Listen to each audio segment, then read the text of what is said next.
Oedd yr ail ddigwyddiad, nath hwn digwydd tua 15 mlynedd yn ôl pan o'n i yn student. A dwi'n cofio darllen y cylchgrawn Golwg. Golwg yn cylchgrawn Cymraeg sy'n cael ei cyhoeddi pob wythnos.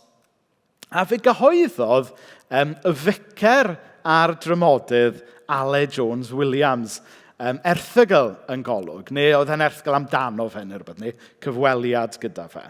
Ac yn yr erthygl yma, oedd Aled Jones Williams, oedd e'n gwadu rhai pethau o'n i'n ystyried yn gwbl ganolog i'r ffydd Gristnogol. Ac o'n i yn ddigon hi i feddwl mod i fyfyriwr ifanc, tamboeth, bod genna i hawl i sgwennu llythyr mewn i Golwg yn esbonio i'r byd sut oedd Aled Jones Williams yn hollol wrong. A fe nath Golwg gyhoeddi y llythyr yma. Ac o'n i yn meddwl, waw, I have made it. Fi ydy'r peth gorau yn Cristnogaeth Cymraeg di gweld ers William Morgan. O'n i'n disgwyl i'r ymddiriedolaeth genedlaethol ddanfon a chweddi tîm awr wybyrnant i fi. O'n i'n barod i symud mewn. Rai misoedd wedyn, nes i ffeindio'n hunan lawr yn Llanelli, yn cymryd rhan mewn rhaglen drafodaeth ar y teledu. A heb bod fi'n gwybod pwy arall oedd yn cymryd rhan ar y rhaglen yma, oedd neb llai nag Aled Jones Williams.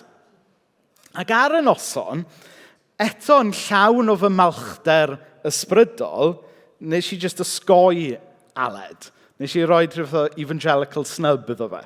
O'n i'n meddwl mai dyna o'n i fod wneud. O'n i'n meddwl bod fi fod torri fy hun i ffwrdd o bobl o'n i ddim yn cytuno gyda. O'n i'n meddwl mai dyna oedd sefyll dros y gwirionedd. Ond wedyn, y bore wedyn, yn y Stradi Park Hotel, lle oedd y cwmni teledu wedi rhoi ni i aros, neis iawn, by the way.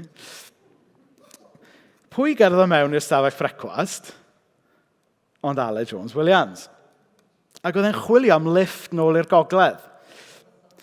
Ac o'n i, just yn bita fy'n host, yn ignorio'r conversation yma oedd yn digwydd draw fan hyn. A rhywun dweud, mae Rhys yn gyrru trwy Porthmadog. Aled, gallu fynd efo Rhys.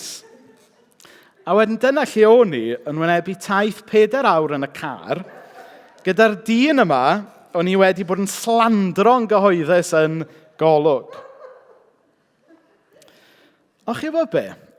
Fe gaethon ni 4 awr difyr a braf iawn gyda'n gilydd.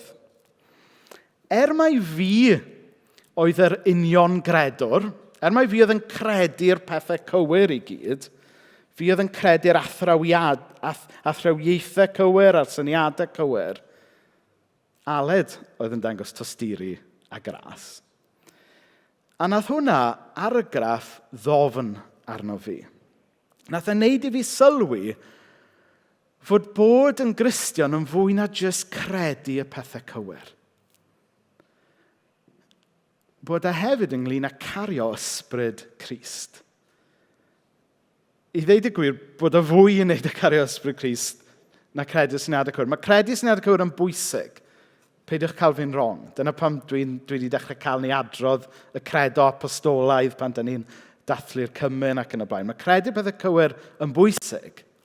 Ond os da ni just yn credu'r pethau cywir, heb hefyd cerdded yn ysbryd Crist, yna da ni yr un mor wael a'r Phariseaid. Hyd heddiw, dwi dal yn anghytuno gyda Aled ar bethau pwysig ynglyn â'r ffydd Gristnogol.